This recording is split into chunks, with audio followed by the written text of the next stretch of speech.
All right, welcome back. I have a fun one for you today, and I'm going to start with some honorable mentions, but this video is going to be my top 15 most carried knives for the year. I just wanted to mention a few off the start. I wanted to carry the Factor a little more. It didn't make as much pocket time as I would have liked, but it's a pretty good carry knife and very fun to fidget with, so wanted to make sure that that one was mentioned. The Divo Mash for the price at $135. Full titanium, nice action. This could have been a really nice carry knife. I didn't carry it for some reason. I'm still not quite sure why, honestly, but all around really great knife, the Divo Mash. So worth a mention there. Spyderco Para 3, can never go wrong with this. It does it all. Really easy to roll out, really easy to fidget with and use. Of course, really good for the reverse flick, even if I can't. And you know, one that's at 150 bucks or whatever it goes for, a really great carry knife. Didn't get to carry the Sham as much as I would have liked to. I did have one that was kind of like a carry knife, but the pocket clip was a little looser on it, so I didn't use it as much as I would have liked. But man, that would be a really nice carry knife at like, I think it's 2.5 ounces with a 3-inch blade. And it's just beautiful. So good. The action's amazing. And then the only flipper-only knife that you're going to see on this list, aside from the VC Edge interface, this thing is just brilliant. I couldn't quite bear to bring myself to carry this very early on Holt Morpheus, but that is a beautiful knife and could make a great carry. And then lastly, the HMC Transient. Jim's about to start dropping a lot more of these. This is the subliner version, where the liner's actually inside the scales and you can swap the scales out and stuff. Really cool knife. But again, didn't get any carry time, although it's one that I would consider if I was keeping it long term. So let's start with the list. Now we are going to start with number 15, one that I have been talking about quite a bit all year. It's been featured in a lot of different videos, the TW Price Dawn, for a $295 price, made in Best Tech in China. One of the very few knives that I carried a lot this year that's made in China. It is really just a fantastic one.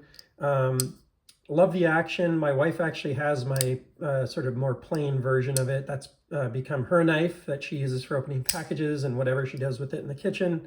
So love that. That's M390. This one's the Damascene steel version, very fancy. It stays in the drawer for the most part ever since she took over the other one.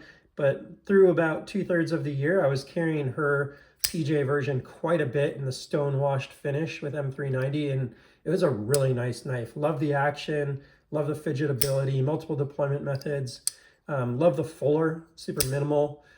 You can even thumb flick it, although on the other version, it's actually quite a bit easier than this one because the Damascene steel, when it gets polished, gets sort of rounded off, so you don't get a great purchase for the thumb flick. So if you're looking for a user, I'd recommend the regular M390 version, but a phenomenal knife, obviously great titanium finishing on it.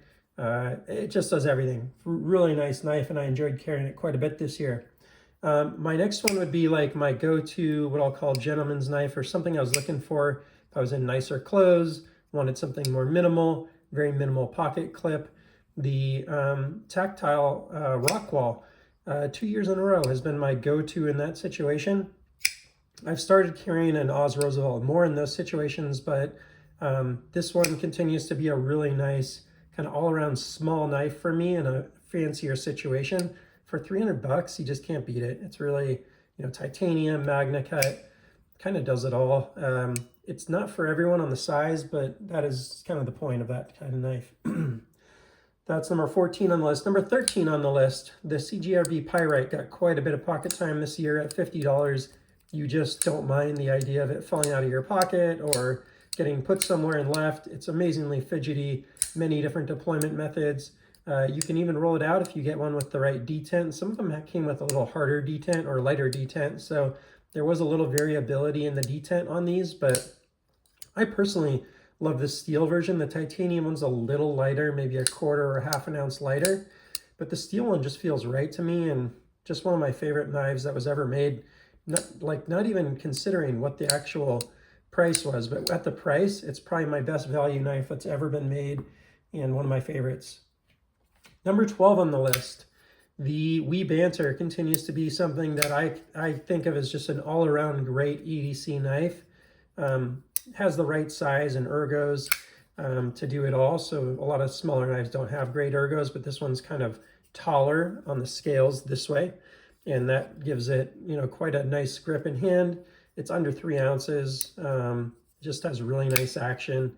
I'm carrying this one a little less now, but the first half of the year, this was a pretty consistent carry for me, as it was the second half of last year. And just an all-around great knife with a really simple and straightforward, easy to use blade shape.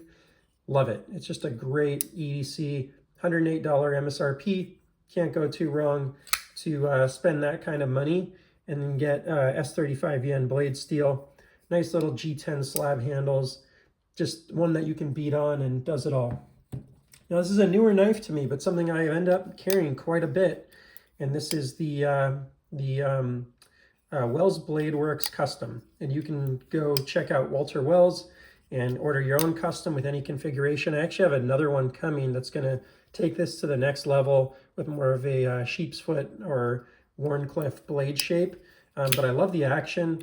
The only thing that's kind of a drawback on the action is the little bit of lock stick that they have, and mine is almost gone at this point, but it's still there a little bit, but it does wear out.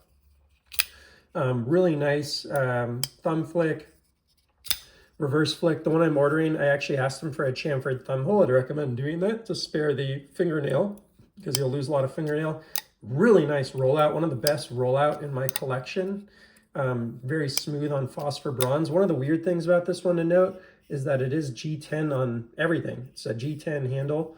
There's no, you know, nested line or anything like that. So that does change the action potential. You can't really get, you know, no wiggle in the action while getting some sort of like drop shut action. So I decided to tighten mine up a little bit and have it be a little bit more of like a sham on washers type of feel. But for $425, you know, $375 to $475, depending how you do your build, it's really a fantastic knife, and you'll have one that no one else has. It'll be unique to you, and it's very light and easy to carry. So big fan of this one, and it's gotten quite a bit of top pocket time since I got it about a month ago, and I've even ordered another one.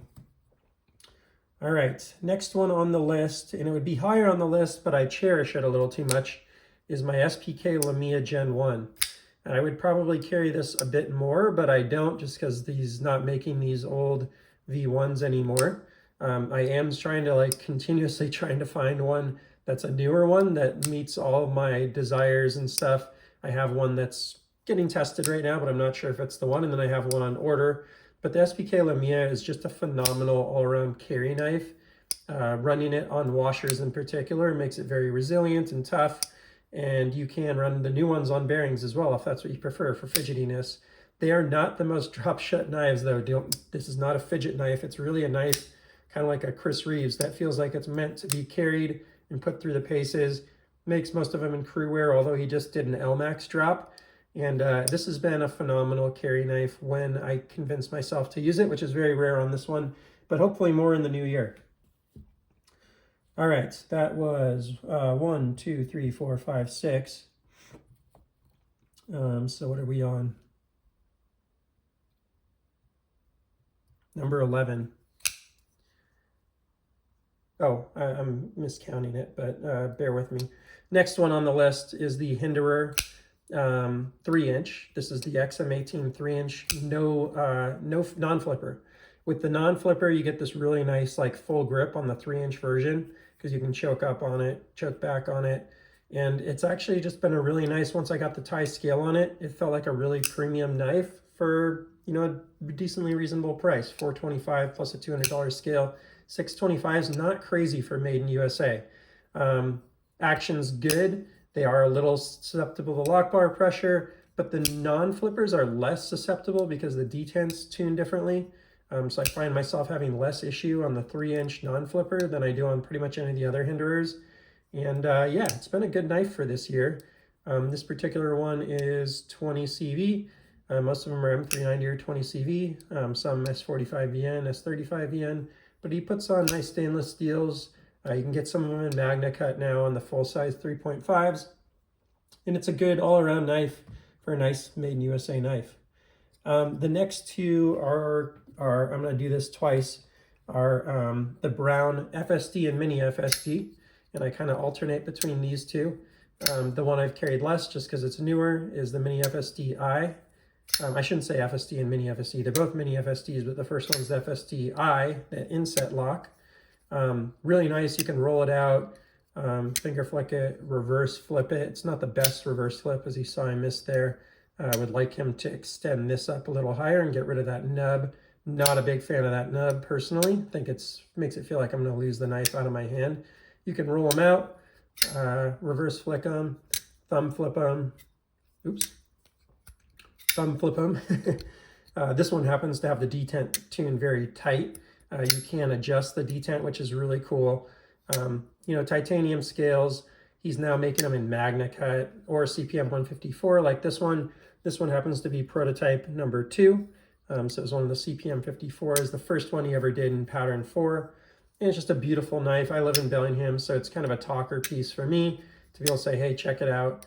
Mini FSD-I, made right here in Blaine, Washington, up the road. Next one, Mini FSD. I do carry this one a little bit more than that other one. Do find it just a little easier to deploy and use. There are some people that are like, oh, if you're on here, you'll fold the blade or whatever because you hit this too much. That's not too big of a problem with me the way I use it, which is pretty minimal. I don't do a ton of cutting with my my browns. They're more my fancy carry knives, so kind of my dinner carry, or going over to a bunch of friends that are having a party or whatever. I'll carry this guy, and again, talking piece for saying it's made here in the Bellingham, Washington area. So just an amazingly fidgety, super cool knife that you can't go wrong with, and they're very reasonable in the secondary now. You can get them for table, and if they're really used, you can get them for below table. So, at $800, $850 for CPM 154 or 20 CV, that's a really nice knife for the money right now. Pretty hard to match it. The next one I would carry more, but it's actually quite big, although you may not realize it. It's the VC Edge interface.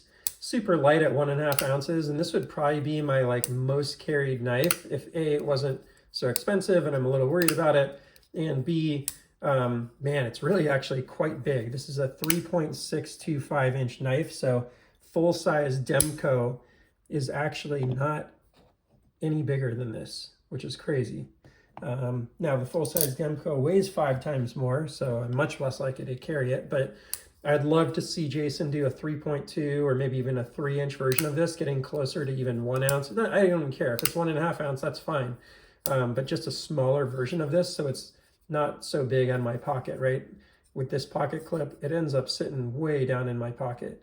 Not that the pocket clip changes that at all, not really at least, but it's kind of deep carry, and man, it really occupies a lot of pocket space, which is not ideal for me. And channel is called Pocket Parties. But man, the action's phenomenal. It's one that I even forget that it is a flipper. It works super well. It's just one of my favorite all-around knives, and one that will continue to be carried quite a bit. And man, handing this to someone and letting them feel it, they're like, what the heck? Where's the rest of the knife? It is quite an experience the first time. Jarring would probably be a good explanation of it. All right, these two kind of both occupy number 5 on the list. They'd probably be a little more, but again, more expensive knives sometimes I hesitate a little bit with. I was carrying this one the most until I got that one. This is the Silver Surfer version of the Oz Roosevelt. It's just my favorite all-around model, pretty much. I've said that. I recently did a 1-year review. Feel free to check it out if you want a lot of detail, but it does everything. Rolls out, finger flicks, thumb flicks, everything super well. The action's phenomenal. Love the action on it. And it's super light, 3 ounces, but has a full-size grip in hand. Magna Cut blade steel. It's just everything you're looking for. Killer pocket clip on it that's been milled out. That's what I was looking for, was the word milled. Pocket clip. You can get a lot of backspacer and hardware options and stuff. These are just such cool knives. The one I've been carrying a little bit more is this radial. It's all dark wash. You just don't have to worry about snails and stuff so much on it. You can still get snails on it, like on the pocket clip, but the rest of the knife's pretty impervious. And then, man, that blade with the dark wash blade is just super cool. Love the feel of the radial with the dark wash on it. This is like my go-to fancy carry right now. If I go for a knife, that's my #1 fancy carry. So the last 4 are going to be less expensive, but things that I just use quite a bit. This is my most cut with knife, but it's also one of my most carried knives, especially when I'm working in the yard and stuff. This is my go-to. It's just a Grivery. You can get this for 150 bucks, AUS 10A, shark foot blade, Demko. In fact, if you get it used, you can probably get it for 75 to 100 bucks. So it's quite a nice knife. It's still more expensive than your average budget knife, but man, the shark lock is just so good. So easy, one-handed operation, does it all. Roll it out, shark it out, reverse flick it out, thumb flip it out. I've come to really love the action and consider it its own kind of unique action personally. Just love what it does, and it's just a fun, satisfying knife that I've probably sharpened this thing like 5 or 6 times this year. You can see quite a bit of use there. It's a little thicker behind the edge, so I just don't worry about it as much. But that thing got carried quite a bit the first half of the year, a little less in the second half. And a big part of what's been carried really the last month since they came out is the new version, or the new Demko, the Shark Cubs. This is number 3 on the list. And it is a very constant carry for me right now because it just disappears in the pocket. It does what my Mini Bugout used to do with a little more knife and a little more grip. It is definitely thin. It's not going to be for everyone, especially this shark lock is very thin and a little uncomfortable. That's like my biggest drawback on it right now. I'd like someone to come up with some sort of like attachment for it to make it a little wider. You could like weld it on or come up with a shark lock replacement. I think you would do very well selling those. But overall, really cool. I'd actually like to get this in a shark foot blade. I think that would be my next thing to take it to the next level. But love the full-size grip on this mini knife. It's like a 2.5-inch cutting edge, but this grip is good for XL hands. Again, not quite as comfortable in hand as the bigger one, but damn close, and the action's almost as, I'd say the action's like 75% as good. So for how thin of a knife it is, 0.9 tenths behind the edge, I think it is pretty impressive. Or 9/100ths rather. 90/100ths? No. Yeah, 90/100ths, 9 tenths. Number 2 on the list, the Benchmade Bugout, and particularly this Blade HQ version. Ever since I switched to it from the regular version, I happen to have my brother's here so you can see it, but I actually gave mine to one of my friends and coworkers for a wedding gift. There's that regular version there, fantastic as well. But man, this G10, and this costs a bit more. Instead of 150 or 160, the MSRP on this is 199, but you get 20 CV blade steel, and you get these G10 handles that are much stronger and much more comfortable. They're kind of more rounded off. I think they're like a little more, they don't have the liners that the others do, the other one doesn't have liners either, does it? No. But it doesn't have like the sort of carved out inside of the Grivery. See if I can zoom in on that. But that makes this knife like a little smoother on the inside edge and really nice in the hand. I have come to really like this knife. I didn't really use it for the first like 6 months that I had it. And I just used my blue one, and it was probably number 10 on my list of most carried. And ever since I switched to this one, this has become a pretty constant go-to knife for me, this Bugout. Man, it's just, easy in the pocket, full-size grip, full-size knife, actually. It's like 3-inch plus on the blade, and it is super light. I think this version, instead of 1.85 ounces, weighs like 2.1 ounces or something like that because it's not cut out. The balance on the knife is great. The blade shape does it all. Really like this knife. Didn't expect to when I first got it. I thought this was going to sit in the box and be kind of a one-off collector's. Hey, that's what the Bugout should have been. You've probably heard me say that a few times if you've seen this one in the collection. And that's not what it ended up being. So number 2 on the list, and actually climbing. It may end up being number 1. That Demko Shark Cub, though, is probably vying for number 1 right now. It's the one I'm carrying the most at the moment. Number 1 on the list, but potentially dropping from glory because it is a little small and funky, but at 1.5 ounces, I can have this in my pocket anytime. It's the Benchmade Mini Bugout and not even notice. The channel is called Pocket Priorities for a reason. I really don't like a knife occupying too much space in my pocket, and this one does that better than any. Now, it is polarizing how small this is. You can see it doesn't even make it out of the back of my hand, but it's just enough. It's just enough that it doesn't bother me too much. And the action's actually just good enough too. I can get it just to a point. Now here's what I'm gonna say. The biggest drawback of this knife is I cannot get this knife to not have any blade play in it while getting, you know, this kind of action. I'd have to sort of sacrifice this kind of drop shut action and have, you know, just kind of a more of a roll out and roll closed action if I didn't want to have any blade play in it. So it is a washer knife and it is not the best action of any knife, but it is one that I just don't have to worry about too much. I actually think I got this one on a 10% off sale back when they were $135. So I probably got this thing for like $117 or something like that, whatever that comes out to, $120, $123 or something along those lines. And it's just a really nice knife for that money. You got a little ano on the thumb studs, but really at the end of the day, this is about weight in the pocket. This is going to be very polarizing. I don't think a lot of people would make this their #1 carry knife, especially the people that watch my channel and love all the high-end knives. But when I think of really knives that are easy to carry, you know, the top 5 on my list right now, here's the order I'm carrying the most, is probably somewhere like this. And this one's starting to get in the pocket quite a bit. And then this guy is number 3, more of my utility use knife. You know, and then of course you get that VC edge interface a little smaller and it's gonna really climb to the top of this list. And then the brown knives gets quite a bit of time because love it for the local conversations. So my list is a little unique. I think all this stuff is always gonna be subjective. These are not objective opinions, but these are knives that I've had good experiences with that I would recommend every day of the week.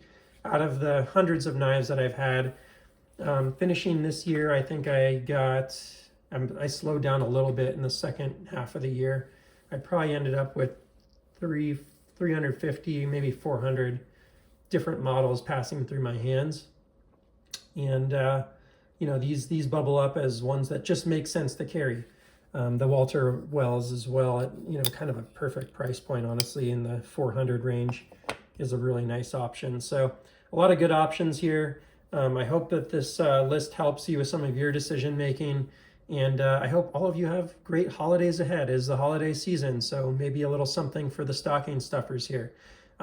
If you found this interesting, please like and subscribe to the channel. Just hit 1,000 followers on Instagram, which I started my Instagram quite a bit later and didn't really know what to do with it for the first 6 months, but I've really ramped it up recently. So if you're looking for just pictures of knives, I got a lot of knives that come in and out of the collection, and you can kind of watch what I buy and sell a bit more on Instagram, and or what I cherish, because this list is what I carry, but I'm going to do another one, an upcoming video on my most, I'm trying to think of the right word for it. Is it the most cherished knives? The most coveted knives? It'll be something along those lines. So watch out for that one as well. All right. Happy holidays ahead and take care. See you on the next one.